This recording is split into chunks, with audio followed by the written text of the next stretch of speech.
Hello प्यारे बच्चों, कैसे हैं आप लोग। आई होप आप लोगों को जो कल की क्लास है अच्छे से समझ में आई होगी और जो भी क्लासेस आप लोगों को मिल रही हैं वो सारे बहुत अच्छे से समझ में आ रही होंगी, क्योंकि आप लोग के क्वेश्चंस नहीं आते तो ऐसा लग रहा है कि आप लोगों को सब कुछ समझ में आ रहा है। और अगर कोई प्रॉब्लम होगी तो क्वेश्चन कीजिएगा, उसका जवाब दिया जाएगा। चलिए आज की क्लास की शुरुआत करते हैं। और आज आपका गुप्त साम्राज्य में तीसरा पार्ट है। आपने पहले पार्ट में पुरातात्विक स्रोत, साहित्यिक स्रोत, महत्वपूर्ण राजाओं के बारे में पढ़ा था और कल की क्लास में हमने इसके अलावा बहुत सारे तथ्यों को डिस्कस किया था जो कि वेरी इंपॉर्टेंट है हर एग्ज़ाम के लिए। आज उसी क्रम में आगे बढ़ेंगे और भी बहुत सारे इंपॉर्टेंट तथ्यों को देखेंगे। तो चलिए आज की क्लास की शुरुआत करते हैं। और आपका जो पहला हेडिंग है, भूमि प्रशासन से संबंधित अधिकारी। वो अधिकारी कौन कौन से हैं जो भूमि प्रशासन से जुड़े हुए हैं। यहाँ पे उन सारे अधिकारियों के बारे में डिस्कस करेंगे जो कि बहुत ही इम्पोर्टेंट है। तो इसमें पहला जो अधिकारी है यह है ध्रुवाधिकरण। इसका काम क्या है? भूमि कर संग्रहकर्ता, यानी कि वो अधिकारी जो भूमि के करों को संग्रह करता है, जो कि अपने आप में एक बहुत बड़ा वर्क है और बहुत जिम्मेदारी वाला वर्क है। उस अधिकारी को ध्रुवाधिकरण कहा जाता था गुप्त साम्राज्य में, और ये राजस्व को यानी कि भूमि कर को इकट्ठा करता था। इंपॉर्टेंट है बच्चों। नेक्स्ट जो अधिकारी हैं ये है महाछपटलिक, यानी कि लेखा प्रभारी, यानी कि भूमि से संबंधित जितने भी लेखा जोखा करना होता है, यानी कि जो लिखित प्रमाण रखने होते हैं। जैसे आज भी आप जानते हैं कि ऐसे बहुत सारे जो कागजात होते हैं जो भूमि से संबंधित होते हैं, खसरा, खतौनी, बहुत सारे होते हैं कागज़। इनका जो लेखा करता है या जो लिखित रूप में रखता है या इन सारी चीज़ों का जो जिम्मेदारी है वो जिस अधिकारी के पास है उसे कहा गया है अच्छछपटलिक, यानी कि महाछपटलिक। नेक्स्ट है करड़िक। करड़िक जो अधिकारी है इसका क्या वर्क है? तो ये अभिलेखों का संरक्षक है, यानी कि जितने भी लिखित दस्तावेज होते हैं उन दस्तावेजों को संरक्षण देने वाला या उसे सुरक्षित रखने वाला या उसकी देख रेख करने वाला जो अधिकारी है इसे गुप्त साम्राज्य में करड़िक कहा गया है। वेरी इंपॉर्टेंट है बच्चों। करड़िक जो है ये जो अभिलेख हैं उनको रखता है या संरक्षण देता है। न्यायाधिकरण, यानी कि भूमि से संबंधित जो विवाद होते हैं उनका निपटारा करने के लिए जो न्यायालय होता है या जो अधिकारी होता है उसको न्यायाधिकरण कहा जाता था। आज भी आप जानते हैं कि दीवानी मुकदमे, फौजदारी मुकदमे सुने जाते हैं और उसके लिए न्यायालय होता है। तो जो वर्तमान में भूमि से संबंधित विवाद होता है उसको दीवानी मुकदमे के अंतर्गत रखा जाता है, दीवानी मामले में सुने जाते हैं, दीवानी अदालत में सुने जाते हैं। उसी तरह का यहाँ पे अगर भूमि संबंधी विवाद होता था तो गुप्त साम्राज्य में न्यायाधिकरण होता था जो इसके जो है प्रॉब्लम्स को सुनता था। नेक्स्ट है बच्चों, जो अधिकारी है वो है दिबिर, और ये क्या करता है? लेखक या लिपिक है, यानी कि ये छोटा अधिकारी है और ये सारी चीज़ों को लिखता है, लिपिक के रूप में काम करता है। उसको लिखने के बाद आगे के क्रम में उसको बढ़ाते हैं और उससे बड़े बड़े अधिकारियों के पास वो सारी चीज़ें जाती हैं। तो ये जो नेक्स्ट या सबसे छोटा अधिकारी है भूमि से संबंधित ये लिपिक या लेखक है। आगे बच्चों, भूमि संबंधी नियम, ये तो अधिकारी थे। अब कुछ नियम है जो भूमि से संबंधित हैं और वो भूमियों पे लागू होते हैं, यानी कि उन नियमों को लोगों को मानना पड़ता था, उसको फॉलो करना पड़ता था। वो नियम कौन से हैं? तो आप देखेंगे इसमें जो पहला है ये है नीवी धर्म। नीवी धर्म क्या है? यानी कि सदा के लिए अगर किसी को भूमि दे दी जाए, यानी कि ऐसा लैंड जो दान के रूप में जो है साधुओं को, सन्यासियों को, ब्राह्मणों को, श्रमणों को, भिक्षुओं को, ऐसे लोगों को जो धार्मिक क्षेत्र से जुड़े होते हैं या अच्छा काम करते हैं, ऐसे लोगों को जो भूमि दे दी जाती है सदा के लिए, यानी कि उसे फिर वापस जो राजा है या जो शासक है उसे नहीं लेता है या उस पर टैक्स नहीं लगाता है। तो ऐसे जो भूमि होती है उसे क्या कहा गया है? उसे नीवी धर्म कहा गया है। नीवी धर्म का मतलब होता है मूल धन, जो उसका वास्तविक धन है जिसे कोई ले नहीं सकता। आगे है भूमि छिन्ना न्याम, यानी कि भूमि छिंद्रा न्याम क्या है? भूमि छिंद्रा न्याम जो है ये भूमि आबाद करने वाले का कर माफ़ कर दिया जाता है। यानी कि आप देखेंगे पहले के टाइम में बहुत बड़े बड़े जंगल हुआ करते थे, या मोस्टली जो ज़मीनें होती थी वो बंजर हुआ करती थी, उनमें घास फूस उगे रहते थे या चारागाह के रूप में रहती थी जिसका कोई यूज़ नहीं होता था। तो ऐसे जंगली ज़मीनों को या ऐसे बंजर ज़मीनों को आबाद करने के लिए बहुत मेहनत करना पड़ता था। पेड़ों को काटना, वहाँ के मिट्टी को जो है ढीला करना, यानी कि उसको भुरभुरा बनाना या उपजाऊ बनाने में बहुत मेहनत लगती है। यानी किसी जंगल को साफ़ करना है तो सबसे पहले वहाँ के बड़े पेड़ पौधों को काटेंगे, फिर छोटे पेड़ पौधों को काटेंगे, फिर उन पौधों को जो जड़ होती हैं पौधों की उनको मिट्टी से बाहर निकालेंगे और फिर मिट्टी की गुड़ाई या जुताई करने के बाद उसमें फसल लगाएंगे। तो इसके लिए व्यक्ति को बहुत ज़्यादा मेहनत करना पड़ता है। लेकिन जो गवर्नमेंट यानी कि सरकार होती थी या राजा होता था, वो लोगों को प्रोत्साहन देने के लिए कि लोग ज़्यादा से ज़्यादा जो ऐसे यूजलेस ज़मीनें हैं जिनका आप देखेंगे जंगल या बंजर के रूप में कोई महत्व नहीं है, तो उसे कृषि में तब्दील करने के लिए लोगों को प्रोत्साहन दिया जाता था। और प्रोत्साहन के तौर पर राजा के द्वारा ये ऐलान किया जाता था कि जो भी व्यक्ति ऐसे बंजर या जंगली ज़मीनों को आबाद करके कृषि कार्य करेगा उससे टैक्स नहीं लिया जाएगा। यानी कि ताकि जो उत्पादन है वो बढ़े, और जब उत्पादन बढ़ेगा तो लोगों को जो है कहीं ना कहीं सारी चीज़ें आसानी से उपलब्ध होंगी, समाज में या सोसाइटी में या देश में समृद्धि आएगी और सारे जो खाद्य पदार्थ हैं या जो भी उत्पाद हैं उनका पर्याप्त जो है उपलब्धता होगी, तो साम्राज्य जो है वो समृद्ध होगा, धनी होगा। तो इसी वजह से जो राजा हैं ये लोगों को प्रोत्साहित किया करते थे कि आप ऐसे ज़मीनों को आबाद करें जो कि बंजर है या जंगली है, और ऐसे ज़मीनों पे राजा टैक्स नहीं लेते थे और इसी को कहा जाता था भूमि छिंद्रा न्याम। नेक्स्ट है बच्चों अक्षय नीवी धर्म। अक्षय नीवी धर्म ये कैसा ज़मीन है, ये हस्तांतरणीय मतलब नहीं कर सकते, हस्तांतरण नहीं कर सकते। वह भूमि जिसका क्षय ना हो, दान या न्यास की भूमि, यानी कि ऐसी भूमि जो हम किसी को दे नहीं सकते, बेच नहीं सकते, गिरवी नहीं रख सकते, हस्तांतरित नहीं कर सकते, ऐसे भूमि को अक्षय नीवी भूमि कहा जाता था। यानी कि ये राजा के द्वारा लोगों को प्रदान तो कर दिया जाता था लेकिन वो सिर्फ उस पर उत्पादन कर सकते थे, उस लैंड को बेच या खरीद नहीं सकते या किसी को दान में नहीं दे सकते थे। इसी को कहा गया है अक्षय नीवी धर्म। जो लास्ट है ये है अप्रदानीवी धर्म। अप्रदानीवी धर्म मीन्स क्या है, तो दान में पाने वाला व्यक्ति इसको भूमि दान नहीं कर सकता या हस्तांतरण नहीं कर सकता। यानी कि ये दोनों भूमियाँ जो हैं अक्षय नीवी भी और अप्रदानीवी धर्म, ये दोनों जो लैंड्स हैं ये कोई उसको बेच नहीं सकता, हस्तांतरित नहीं कर सकता या किसी और को दान नहीं दे सकता। यानी कि जिसको दिया गया है वही उसका उपयोग करेगा और उसके बाद वो भूमि वापस फिर शासक की हो जाएगी, उसे कोई और नहीं ले सकता। तो ये इंपॉर्टेंट है बच्चों, ध्यान देंगे, ये कूट में क्वेश्चंस आते हैं और बहुत आसान है, दो के बिल्कुल सेम है आंसर और आपको ये दो में देखना है। ये आबाद भूमि है और ये जो भूमि है दान की गई भूमि है जो व्यक्ति बेच भी सकता है, हस्तांतरित भी कर सकता है, जैसे चाहे यूज कर सकता है। तो बहुत आसान है, इसको आप बहुत आसानी से कर सकते हैं। नेक्स्ट जो हेडिंग है ये सैन्य प्रशासन का है।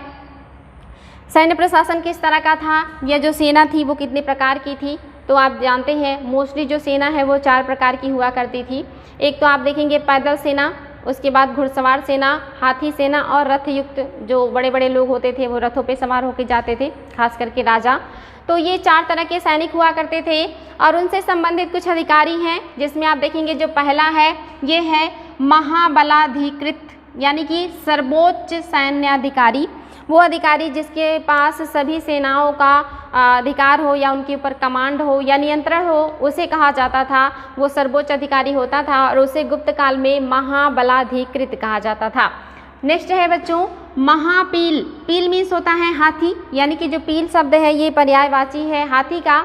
तो जो महापील है ये हाथियों का प्रमुख होगा या हाथी जो सेना होगी उसका प्रमुख अधिकारी होगा। यानी कि जितनी भी हस्त सेना होती थी, हाथी की सेना होती थी, उसका जो प्रमुख होता था या जो मेन अधिकारी होता था उसी को कहा जाता था महापील। यानी आप देखेंगे पहले के जो राजा होते थे वो बड़े पैमाने पे हाथियों को ट्रेंड करते थे युद्ध में जो है ले जाने के लिए, जिनको जंगी हाथी के रूप में रखा जाता था और ये समृद्धि का प्रतीक थी। इनको पहले के ज़माने में जो राजा हुआ करते थे बड़े पैमाने पे अपने सैनिकों में भर्ती करते थे और इनकी सवारी बड़े बड़े जमींदार साहूकार या ऐसे लोग करते थे जो संभ्रांत वर्ग के हुआ करते थे और राजा के बाद अपने आप को छोटे राजा की तरह रखते थे। ऐसे लोग हाथियों पे ही सवारी किया करते थे और इसे समृद्धि का स्वरूप मानने की वजह से ये काफ़ी महत्वपूर्ण मानी जाती थी सेना में। हालांकि जब धीरे धीरे लोग आधुनिक होते गए तो उन्होंने ज़्यादातर जो वरीयता दी सेना में वो घोड़ों को दी, क्योंकि जो घोड़े होते हैं वो तेज़ तर्राक होते हैं और वो बहुत तेज़ी से युद्ध भूमि में वर्क करते हैं और वो थोड़े से उबड़ खाबड़ ज़मीनों में भी दौड़ लेते हैं और काफ़ी तेज़ होने की वजह से उनसे काम करना या उनसे युद्ध करना काफ़ी आसान होता है।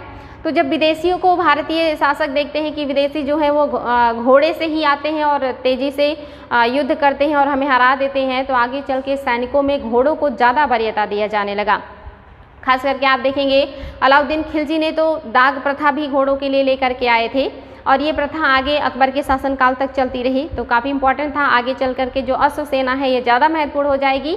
लेकिन जो प्राचीन काल है, अभी यहाँ पर जो सेना है इसमें हाथियों को बहुत ही महत्वपूर्ण स्थान दिया जाता था और उसका जो अधिकारी है उसे महापील कहा जाता था, इसलिए इंपॉर्टेंट है बच्चों। नेक्स्ट जो है ये भट्टाश्वपति, यानी कि ये अश्वपति यानी कि जो है अश्वों का पति है, यानी कि मालिक है। अश्व मीन्स होता है घोड़ा, और जो इन घोड़ों का मालिक है यानी कि मेन अधिकारी है उसे कहा जाता था भट्टाश्वपति। और इसके अंदर में जितने भी घुड़सवार सेना होती थी वो होती थी, यानी कि जैसे आज देखते हैं वर्तमान में भी जो है थल सेना के प्रमुख होते हैं, जल सेना के अलग प्रमुख होते हैं, वायु सेना के अलग प्रमुख होते हैं और उन सभी सेनाओं का एक मेन कमांडर अभी एक नया पद सृजित कर दिया गया है जो इन सब के ऊपर कमांड रखेगा। तो ऐसे ही उस समय भी हुआ करता था, हर तरह के सैनिकों का एक प्रमुख हुआ करता था जो अपने विभाग के सैनिकों का जो है देखभाल करता था या नियंत्रण करता था, उनके साजो सामान का, उनके ट्रेनिंग का, इन सारी चीज़ों का ध्यान देता था। तो ये अधिकारी हुआ करते थे। इसमें भट्टाश्वपति है जो घोड़े से संबंधित अधिकारी हुआ करता था या घुड़सवार सेना का अधिकारी होता था। नेक्स्ट है रण भंडागारिक। ये क्या है? ये साजो सामान का व्यवस्था करता है। बच्चों शब्द से ही पता चल रहा है। रण मीन्स होता है वो युद्ध क्षेत्र, भंडागारिक मीन्स होता है जो उससे संबंधित जितने भी ज़रूरतें होती हैं उन ज़रूरतों की देखभाल करने वाला या उन ज़रूरतों को पूरे करने वाले अधिकारी को रण भंडागारिक कहा जाता था। यानी कि युद्ध से संबंधित जितनी भी ज़रूरतें हैं वो कौन पूरा करता था गुप्त साम्राज्य में? तो रण भंडागारिक करता था और ये सारी व्यवस्थाएं करता था। घोड़े के जो है तैयारी से लेकर के सैनिकों के कपड़े, उनके हथियार, उनकी ट्रेनिंग, उन सारी चीज़ों का जो देखभाल करता था या जो अधिकारी होता था ये रण भंडागारिक होता था गुप्त साम्राज्य में। आगे बच्चों ये वर्ड बहुत इंपॉर्टेंट है, कायस्थ। ये एग्ज़ाम में बहुत ज़्यादा आया है। कायस्थ कौन थे या इनका विकास कब हुआ, इनका उद्भव कब हुआ और ये मतलब कैसे हुआ? तो आप देखेंगे जो गुप्त साम्राज्य है इसी साम्राज्य में या गुप्तों के शासनकाल में ही जो है अभिलेखों में कायस्थ नाम के नवीन धर्म का उल्लेख मिलता है। यानी कि जो कायस्थ है एक नवीन धर्म है या नवीन जाति है जिसका उल्लेख हमें गुप्तकालीन अभिलेखों से प्राप्त होता है। कायस्थ का वर्ण के रूप में उल्लेख सर्वप्रथम याज्ञवल्क्य स्मृति में मिलता है। ये ध्यान देंगे बच्चों, कायस्थ का एग्जाम में आ सकता है कि कायस्थ का वर्ण के रूप में कहाँ पे उल्लेख मिलता है? तो ये याज्ञवल्क्य स्मृति में मिलता है। वेरी वेरी इंपॉर्टेंट है, ये एग्जाम में आया हुआ है। और ये फिर आ सकता है कि वर्ण के रूप में चर्चा कौन से ग्रंथ में मिलता है? तो याज्ञवल्क्य स्मृति में। और जो कायस्थ जाति या धर्म है ये किस के शासनकाल में इसका उद्भव हुआ था? तो ये गुप्तों के शासनकाल में इनका उद्भव हुआ है। और इनको एक जाति का रूप जो है किसने दिया है? तो आप देखेंगे कायस्थों का एक जाति के रूप में उल्लेख गुप्तकालीन ओशनस स्मृति, याद रखेंगे बच्चों ये स्मृति है ओशनस स्मृति। ओशनस स्मृति में ही कायस्थों का उल्लेख एक जाति के रूप में हुआ है। ये भी एग्जाम में आया है। तो यहाँ से जो 3 क्वेश्चन बने हैं वो आपको वेरी वेरी इंपॉर्टेंट है, ध्यान देंगे। कायस्थों का जो उद्भव है ये गुप्तकाल में हुआ है, लेकिन गुप्तकाल में उनको एक वर्ण के रूप में रखा गया था, जाति या धर्म का दर्जा नहीं दिया जा रहा था। लेकिन कुछ स्मृतियां हैं जिसमें याज्ञवल्क्य हैं वो उनको एक वर्ण के रूप में स्थापित करते हैं, यानी कि वो भी एक वर्ण है। और जो ओशनस स्मृति है वो कायस्थों को एक जाति के रूप में उल्लेख करता है। तो ये 3-4 क्वेश्चन है बच्चों जो कि वेरी वेरी इंपॉर्टेंट एग्जाम में आए हुए हैं और आगे आने की पूरी संभावनाएं हैं। तो ध्यान देंगे, आगे बढ़ेंगे। गुप्तकालीन कला और साहित्य, ये बहुत ही ज़्यादा इम्पॉर्टेंट है क्योंकि जो कला और साहित्य है इसके दृष्टिकोण से जो गुप्त काल है इसको स्वर्ण काल कहा जाता है। गुप्त काल को स्वर्ण काल क्यों कहा जाता है? क्योंकि इसी काल में कला एवं साहित्य का बहुत ही बड़े पैमाने पर विकास हुआ था। तो ये एग्जाम में आता है कि प्राचीन काल में स्वर्ण युग किसके शासन काल को कहा जाता है? तो गुप्तों को जो गुप्तों का शासन काल है इसी को कहा जाता है। और अगर और डीपली जाएंगे तो किस परिप्रेक्ष्य में कहा जाता है? तो कला और संस्कृति और साहित्य के विकास की वजह से ही गुप्तों के शासनकाल को स्वर्ण काल कहा जाता है। जैसे आप देखेंगे जब आप मेडुअल में आएंगे तो आपको मिलेगा कि मुगल काल का स्वर्ण काल किस शासक के शासन को कहते हैं? तो अकबर के शासनकाल को कहते हैं। चित्रकला का स्वर्ण काल किस शासक के शासनकाल को कहते हैं? तो जहांगीर के शासनकाल को कहते हैं। और स्थापत्य कला के जो है स्वर्ण काल किसे कहते हैं? तो शाहजहां के शासनकाल को स्थापत्य कला का जो है स्वर्ण काल कहते हैं। लेकिन साहित्य और कला का स्वर्ण काल किसके शासनकाल को कहते हैं प्राचीन काल में? तो ये गुप्तों के शासनकाल को कहते हैं। और साउथ में आप देखेंगे जो चोलों का शासनकाल है ये भी साहित्य की दृष्टि से स्वर्ण काल है। यानी कि अगर साउथ का पूछे कि दक्षिण में किसके शासनकाल को स्वर्ण काल के रूप में रखा जाता है साहित्य और मंदिर वगैरह के निर्माण के दृष्टिकोण से, तो ये चोलों के शासनकाल को रखा जाता है। ये वेरी इंपॉर्टेंट क्वेश्चन है बच्चों, जो कि एग्जाम में बहुत बार आए हैं और आगे भी आएंगे, तो इनको ध्यान देंगे आप लोग। आगे बढ़ेंगे। इस काल में कला, साहित्य तथा वास्तुकला, यहाँ पे देख सकते हैं कला के क्षेत्र में, साहित्य के क्षेत्र में और वास्तु मीन्स भवन निर्माण, साहित्य मीन्स धार्मिक और लौकिक ग्रंथ, और कला में तो सारी कलाएं आ जाएंगी, मूर्ति कला, मंदिर कला, दूसरी भी कलाएं आ जाएंगी। तो इन सारे तीनों क्षेत्रों के लिए ये क्या है? एक क्लासिकीय मॉडल लेकर के आया था। क्लासिकीय मीन्स होता है शास्त्रीय शैली, और शास्त्रीय शैली जानते हैं आज भी है, जो है मूर्ति के क्षेत्र में भी है, डांस के भी क्षेत्र में है, ड्रेस के क्षेत्र में भी है।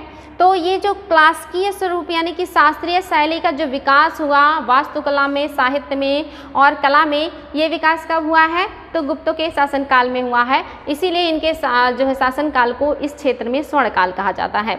आगे बच्चों विकसित हुआ था और इसी काल में मंदिर निर्माण कला का विकास शुरू हुआ। यानी कि इसके पहले मंदिर तो बनते थे लेकिन वो मंदिर कोई स्ट्रक्चर नहीं बनता था, बल्कि खुले स्थानों पे ऐसे ही कहीं ईंट रख करके, कहीं लकड़ी रख करके उस पर कुछ मूर्ति वगैरह रख दिया जाता था, या ऐसे पत्थर रख दिया जाता था। उसके चारों तरफ लकड़ियों से घेर दिया जाता था बाउंड्री की तरह, लेकिन वो खुले में होता था। उसके न दीवार होती थी, न छत होता था, ना ही कोई मतलब जो है साफ़ सफाई या कहिए कि ना ही कोई खूबसूरती से उसको बनाया जाता था। लेकिन गुप्तों के शासनकाल से जो है मंदिर निर्माण शुरू हो गए थे, और ये मंदिर जो है सादे थे लेकिन काफ़ी मजबूत थे। और इस काल का जो मंदिर है वो ऊंचे चबूतरे पे बनाया जाता था, यानी कि कुछ जो है पहले ऊंचा एक चबूतरा बनाया जाता था, उस चबूतरे के ऊपर गर्भगृह जहाँ पे मेन मूर्तियाँ रखी जाती थी, जिस भी भगवान के लिए मंदिर बनता था उसके लिए पीछे के कमरे में मूर्तियाँ रखी जाती थी, जिसे गर्भगृह कहा जाता था। जो मंदिर का सबसे पवित्र भाग होता है ये जो होता था ये ऊंचे चबूतरे पे बनता था, और उस ऊंचे चबूतरे पे यानी कि मंदिर के ऊपरी भाग में जाने के लिए जहाँ पे मूर्तियाँ हैं चारों तरफ से सीढ़ियाँ लगाई जाती थी। आज भी आप देखेंगे अपने ग्रामीण अंचल में या आसपास की उन जगहों पे जो पुराने ज़माने की जो है मंदिर हैं, वो मंदिर गुप्त काल के शैली के अनुसार बने हुए हैं, और ये मोस्टली ऊंचे चबूतरे पे हैं, और इन पे चारों तरफ से सीढ़ियाँ बनी होती हैं, और ऊपर चबूतरे पे भगवान की मूर्ति रखी जाती है, और जहाँ पे मूर्ति रखी जाती है इसे गर्भगृह कहा जाता है। उसके सामने आप देखते हैं बरांडा होता है, जहाँ पे बाकी जो है छोटे छोटे देवों की भी मूर्तियाँ बनाई जाती हैं, जो है सहायक के रूप में होते हैं। तो इस कला का जो विकास हुआ है ये गुप्त काल में हुआ, यानी कि गुप्त काल से ही मंदिर बनने शुरू हो गए थे। उसके पहले पूजा तो होता था, लेकिन मंदिर का एक जो संरचना होती है, संरचना नहीं बनाया जाता था। जो भी चीज़ें बनती थी वो लकड़ियों का और ईंट का बनाया जाता था। लेकिन गुप्त साम्राज्य से ही जो मंदिर हैं ये पत्थर के बनने लगे थे, और इनका जो छत होता था ये समतल बनता था, यानी कि सपाट होता था। उसके ऊपर उभरी हुई आकृति या जो नुकीली शिखर बनाए जाने लगे आज के मंदिरों में या आगे चल कर के दक्षिण के मंदिरों में, वो आकृति नहीं बनती थी। बिल्कुल सिंपल सा मंदिर होता था सपाट छतों वाला, लेकिन ये पत्थर का बना होता था, काफ़ी मजबूत होता था। और उस समय के कुछ महत्वपूर्ण मंदिर हैं जिनके बारे में हम आपसे उल्लेख जो है अभी डिस्कस करेंगे। ये मंदिर अभी टूटी फूटी अवस्था में है, यानी कि जर्जर अवस्था में है। ये काफ़ी हद तक टूट गए हैं, क्योंकि ये आप जानते हैं कि बहुत पुराने हैं, सदियों पुराने ये मंदिर है। वर्तमान में इनका ढांचा अभी भी पाया जाता है विभिन्न जगहों पे, लेकिन ये अभी टूटे फूटे या जर्जर अवस्था में ही पाए जाते हैं। तो ये भी सिंपल ही मंदिर थे, लेकिन पहली बार मंदिरों की जो संरचना है ये गुप्त काल में ही देखने को मिलती है। सपाट छत, ऊंचे चबूतरे, चारों तरफ से सीढ़ियाँ, गर्भगृह, बरामदे और सभा भवन, ये सारी चीज़ें गुप्तकालीन मंदिर में पाए जाते थे। और ये जो मंदिर था ये नागर शैली में बनता था, यानी कि जो नागर शैली का विकास है ये गुप्त साम्राज्य से ही माना जाता है। आगे चल के आपको बताएंगे कि मंदिर निर्माण की 3 शैलियाँ होती हैं, नागर शैली, बेसर शैली और द्रविड़ शैली। द्रविड़ शैली का जो विकास है ये दक्षिण में हुआ था, यानी कि नर्मदा नदी के दक्षिण में जो भी क्षेत्र आता है वहाँ पे द्रविड़ शैली का विकास हुआ था। और नर्मदा नदी और कृष्णा नदी के आसपास का जो क्षेत्र था, खास करके महाराष्ट्र, कर्नाटक, आंध्र प्रदेश, यहाँ पे बेसर शैली का विकास हुआ था। और उसके ऊपर का जो क्षेत्र है मध्य प्रदेश, उड़ीसा, गुजरात, राजस्थान, उत्तर प्रदेश या जो भी उत्तरी मैदानी क्षेत्र है यहाँ पर नागर शैली का विकास हुआ था। तो ये मंदिर निर्माण शैलियाँ हैं जो एग्ज़ाम में आते हैं, और ये भी आगे बताएंगे आप लोगों को। आर्ट एंड कल्चर पढ़ाएंगे तो वहाँ पे बहुत डिटेल में डिस्कस करेंगे कि कौन सा मंदिर किस शैली में बना है और वो किस राजा ने बनाया है और वो किस राज्य में पाया जाता है। तो ये आगे बताएंगे बच्चों। आज तो हम आप लोगों को बता रहे हैं कि मंदिर कब से बनना शुरू हुआ और जब पहली बार मंदिर बने तो उनकी जो संरचना है वो कैसी थी। आगे बढ़ते हैं। तो यहाँ तक हम लोगों ने डिस्कस कर लिया है कि इस काल में मंदिर निर्माण कला का विकास हुआ, और इस काल में मंदिर की छतें समतल होती थी, परंतु मंदसौर अभिलेख, यानी कि एक अभिलेख है मंदसौर अभिलेख, आप जानते हैं कुमार गुप्त का अभिलेख है, में 10पुर के मंदिर को, ये इंपॉर्टेंट है बच्चों कि कौन सा मंदिर है जिसको मंदसौर अभिलेख में कहा गया कि वो बहुत सारे शिखर युक्त था, यानी अनेक शिखरों वाला बताया गया है। मंदिर का निर्माण चबूतरों के ऊपर होता था, जिस पर जाने के लिए चारों तरफ से सीढ़ियाँ होती थी। द्वारपाल के स्थान पर गंगा यमुना की मूर्तियाँ बनाई जाती थी। ये वेरी इंपॉर्टेंट है कि जो उस समय की मंदिर होते थे गुप्त साम्राज्य में, वहाँ पे मंदिर के गेट पर द्वारपाल की मूर्ति नहीं बनाई जाती थी, बल्कि गंगा यमुना की मूर्ति बनाई जाती थी। यहाँ पे गंगा यमुना को एक स्त्री के रूप में परिकल्पना करके एक स्त्री रूप में उनकी मूर्ति बनाई जाती थी, और काफ़ी भव्य मूर्तियाँ बनती थी। जो गंगा होती थी इन्हें मकर वाहिनी कहा जाता था, और जो यमुना होती थी इन्हें कुर्म वाहिनी कहा जाता था। एग्जाम में आया है कि मकर वाहिनी गंगा और कुर्म वाहिनी यमुना का जो संकल्पना है या जो विचार है ये किसके शासनकाल से संबंधित है, तो ये गुप्तों के शासनकाल से संबंधित है।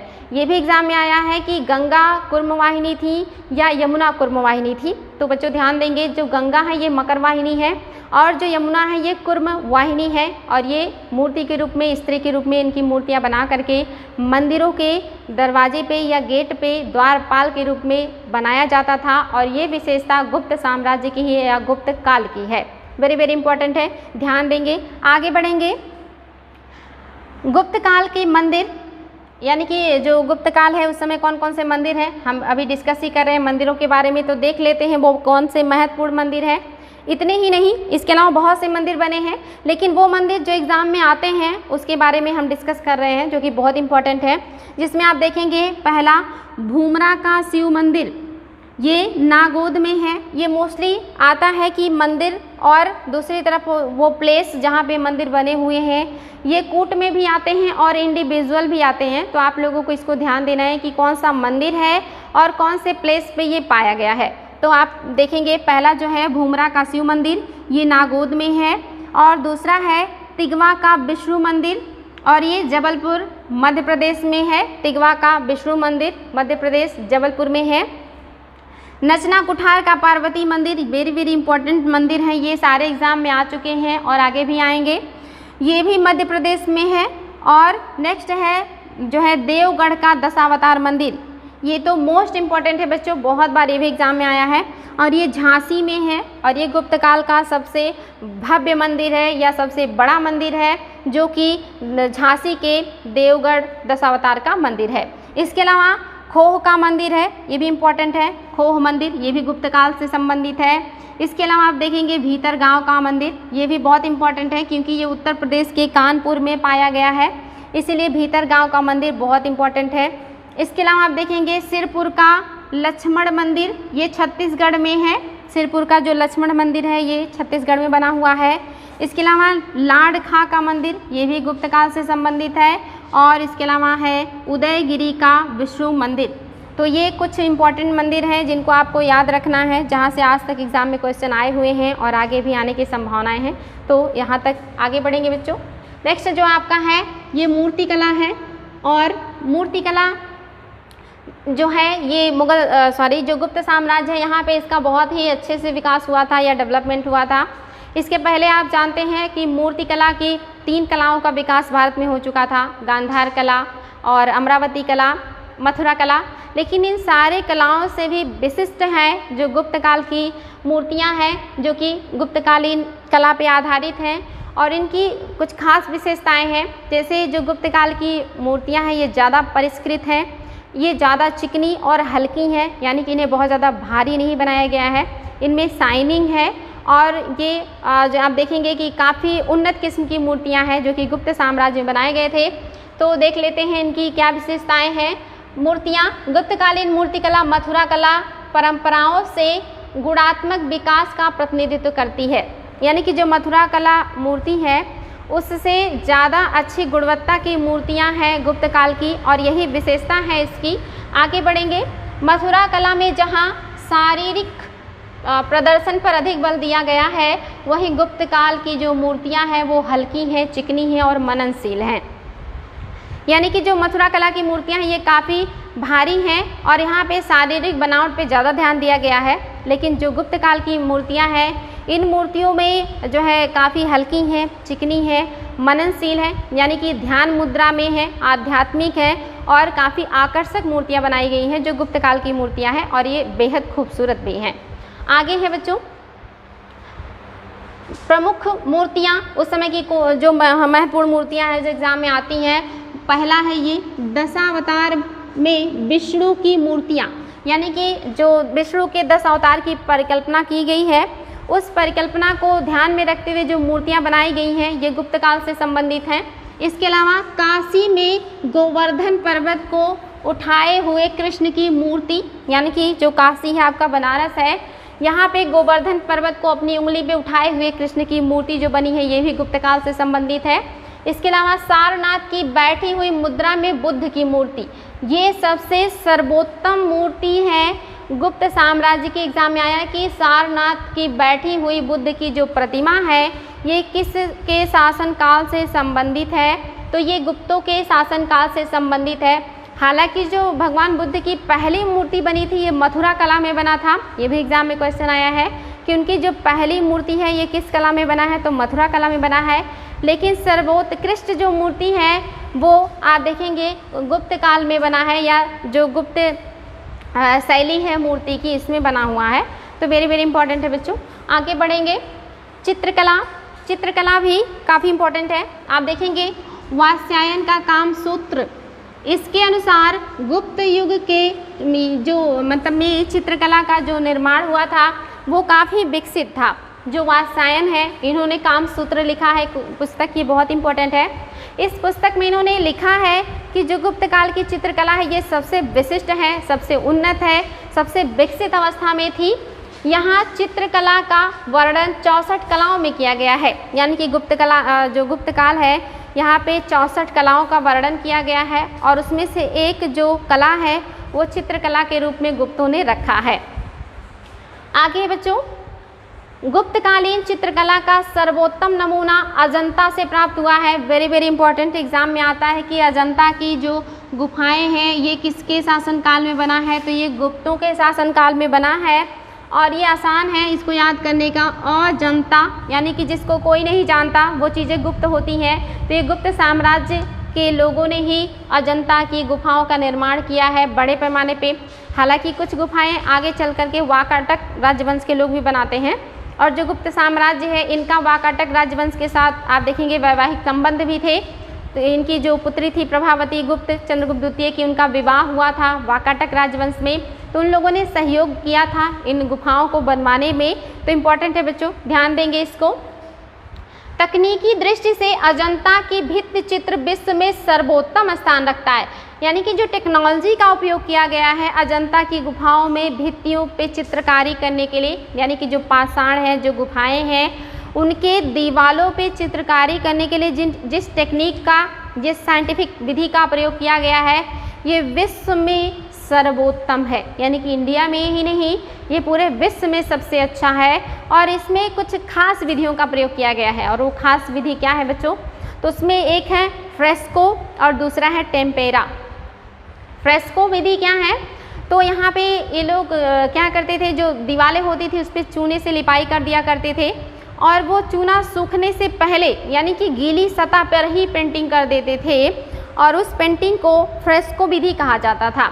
लेकिन अगर जो है चूना लगाने के बाद दीवार को सुखा दिया जाता था और सुखाने के बाद उस पर पेंटिंग की जाती थी, तो उसको टेम्पेरा विधि कहते थे।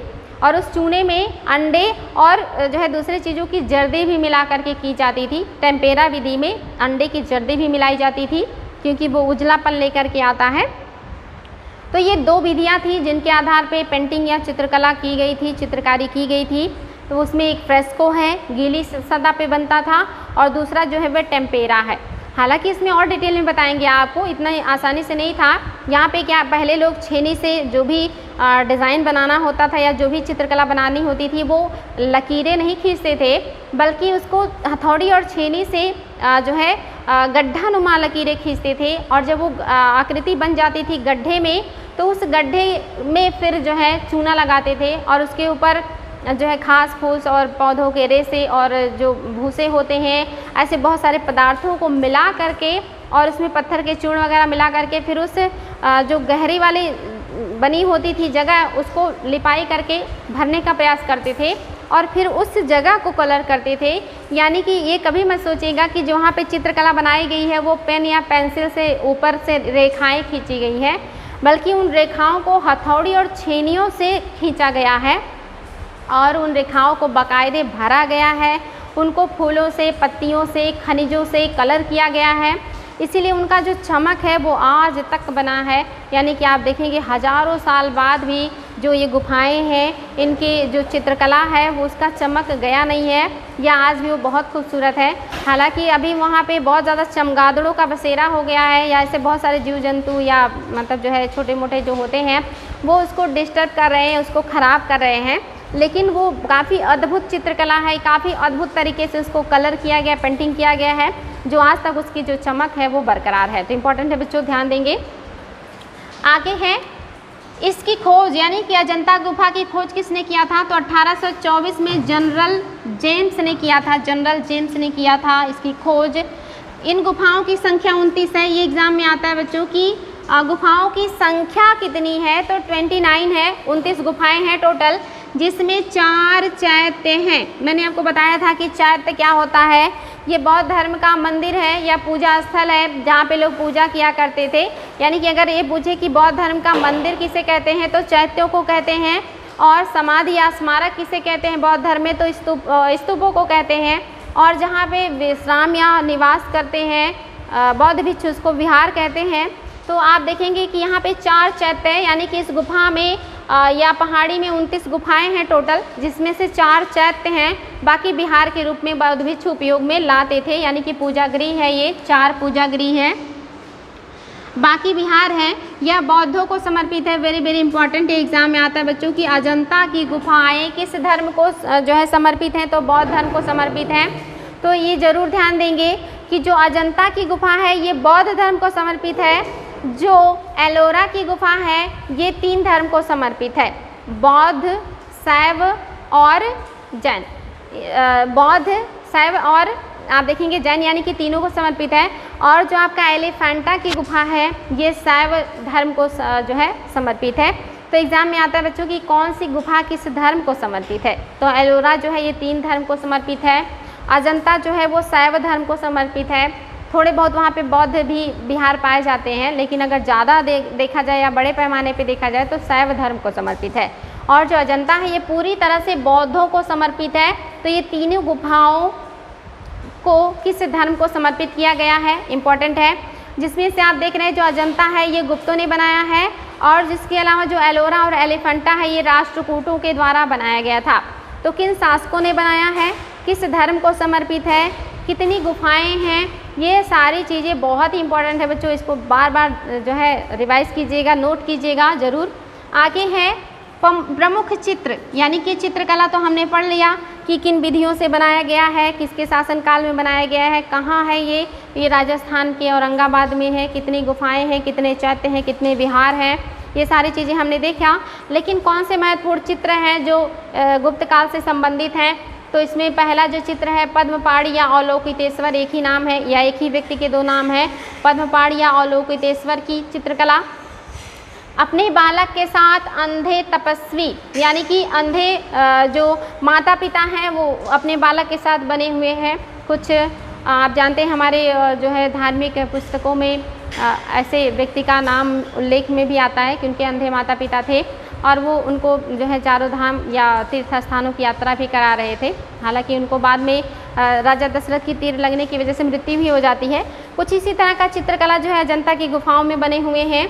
इसके अलावा ये बहुत इंपॉर्टेंट है बच्चों, एग्जाम में आया हुआ है, मरणासन राजकुमारी, यानी कि ऐसी राजकुमारी जिसको मृत्यु आने वाली है या जो मरने वाली है, इस अवस्था में जो चित्रकला बनी है ये गुफा संख्या 16 में बनी है।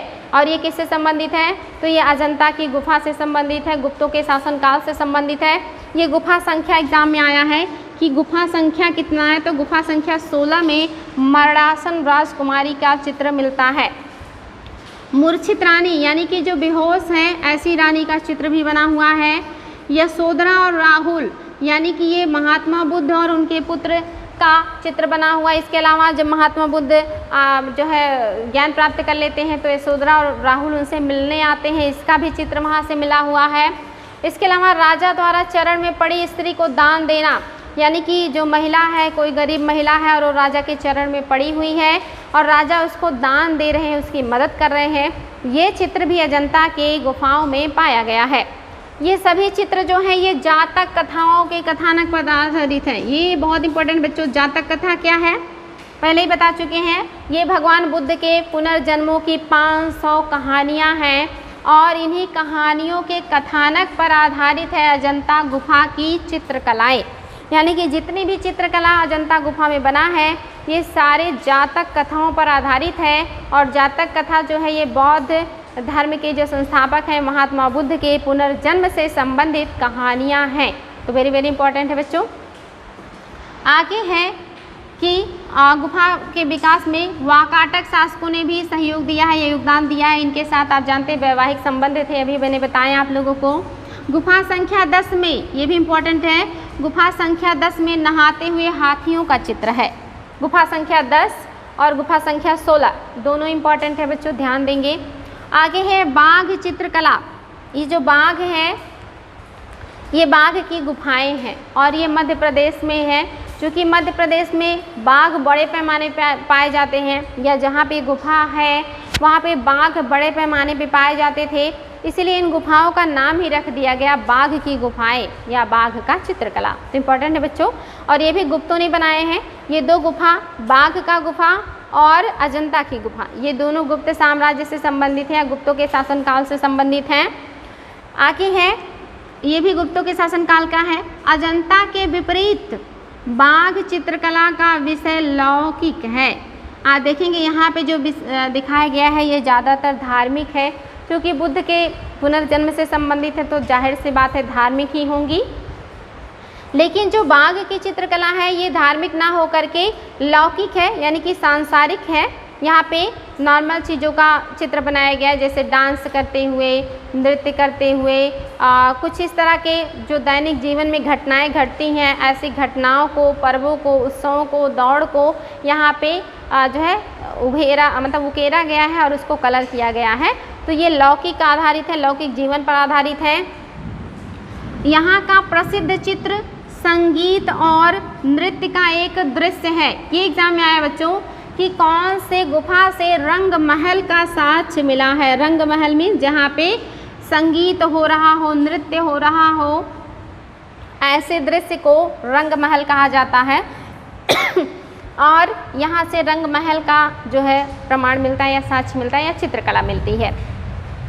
यहाँ के चित्र गैर धार्मिक हैं, यानी कि वो धार्मिक नहीं है बल्कि लौकिक हैं, साधारण जीवन पर आधारित हैं। और यहाँ से और क्या मिला है, यहाँ से नृत्य गान का भव्य राजकीय जुलूस, यानी कि नाच गाना करते हुए भव्य जो राजकीय जुलूस निकलता है उसका उल्लेख मिला है।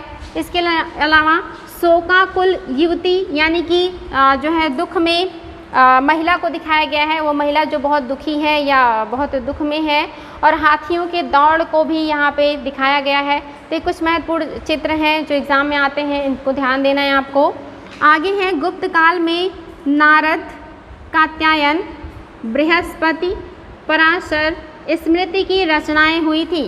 वेरी वेरी इंपॉर्टेंट बच्चों, ध्यान देंगे। ये 4 जो स्मृतियां हैं इनकी रचना जो है ये गुप्त काल में हुई है, लेकिन इसके पहले आप देखेंगे जो मनु स्मृति है और जो याज्ञवल्क्य स्मृति है, इसका जो रचना है ये शुंग काल में हुआ था।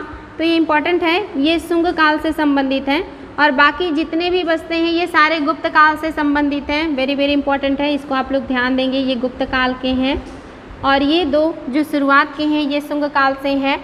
और इसमें आप देखेंगे इनकी जो रचना है, यानी कि जो नारद हैं, कात्यायन है, बृहस्पति हैं, पराशर, स्मृति हैं, इन सब की रचनाएं गुप्त काल में हुई। इसके अलावा महाभारत और रामायण की रचना इसी काल में अंतिम रूप से की गई, यानी कि महाभारत और रामायण जा कर के किस शासनकाल में पूरा हुआ अंतिम रूप से। तो महाभारत और रामायण जो है ये गुप्तों के शासनकाल में पूरी तरह से कंप्लीट हुआ है। और यहाँ पे देखिए स्मृतियाँ हैं, और जो स्मृतियाँ हैं ये इंपॉर्टेंट है। मनु स्मृति और याज्ञवल्क्य स्मृति जो है इसकी रचना शुंग शासनकाल में हुआ था। और शुंग शासनकाल के संस्थापक आप जानते हैं पुष्यमित्र शुंग थे, जो कि एक ब्राह्मण थे। और उन्होंने फिर से वही वैदिक जो शासन में या वैदिक काल के जो विधि विधान थे, जो समाज में कर्मकांड थे, जो जिस तरह से सोसाइटी चलती थी, उन्हीं सारी चीज़ों को इन्होंने लागू करने का प्रयास किया था। क्योंकि इसके पहले मौर्य काल में सारे वर्णों को लगभग जो है काफ़ी छूट मिला और उन्होंने हर क्षेत्र में वर्क करना शुरू कर दिया था। और इसी शासनकाल में आप जानते हैं मौर्यों के शासनकाल में जो बौद्ध धर्म है, जो जैन धर्म है, ये काफ़ी फला फूला था, काफ़ी इसका विस्तार हुआ। बड़े पैमाने पे जो लोग हैं इन धर्मों में चले गए थे, जिसकी वजह से जो ब्राह्मण वर्ग है वो चिंतित हुए और उन्होंने फिर शुंग वंश की स्थापना किया पुष्यमित्र शुंग ने। और उन्होंने वापस उन सारे जो विधि विधान थे जो वैदिक काल के थे उसको वापस अपने शासनकाल में लागू करने का प्रयास किया। और उन्हीं के शासनकाल में जो हिंदू धर्म का विधि ग्रंथ है या जो पुरानी कानूनी किताब है मनुस्मृति की रचना की गई, जिसमें बहुत सारी रूढ़िवादी बातों का उल्लेख है, जिसका आज भी लोग विरोध करते हैं। तो कहीं ना कहीं ये ब्राह्मणों की सोच या उनकी नीतियों का इस पर प्रभाव दिखता है। इसी वजह से ये बाकी जो खास करके जो महिलाएं हैं या जो समाज में शूद्र वर्ण हैं उनके लिए इसमें बहुत अच्छे विधान नहीं किए गए थे, इसलिए आज इसका लोग उतना कहेंगे सम्मान नहीं करते हैं। और बाकी के जो किताबें हैं यानी कि जो स्मृतियां हैं ये आप देख रहे हैं गुप्त के शासनकाल में लिखी गई हैं और इसमें काफ़ी कुछ लोगों को छूट देने का प्रयास तो किया गया है, लेकिन स्थितियों में बहुत ज़्यादा सुधार नहीं आया या कहीं स्थिति और भी खराब ही होती चली गई और मध्यकाल आते आते और भी ज़्यादा स्थिति खराब होगी। आधुनिक काल में आप देखेंगे पुनर्जागरण के पहले भारत में महिलाओं और शूद्रों की स्थिति जो थे बहुत ही दयनीय हो गई थी। पुनर्जागरण काल के बाद धीरे धीरे जो स्थिति है वो सामान्य होती है, लेकिन अभी तक हो नहीं पाई है। तो आप देखेंगे ये सारी चीज़ें मैंने डिस्कस की आप लोगों से, ये सारे एग्ज़ाम में आए हुए पॉइंट्स हैं जिनको आप लोगों को देखना है, बार बार रिवाइज करना है ताकि ये सारी चीज़ें अच्छे से क्लियर हो जाएँ। तो आज के लिए रहने देते हैं बच्चों, फिर कल मिलेंगे। Thank you.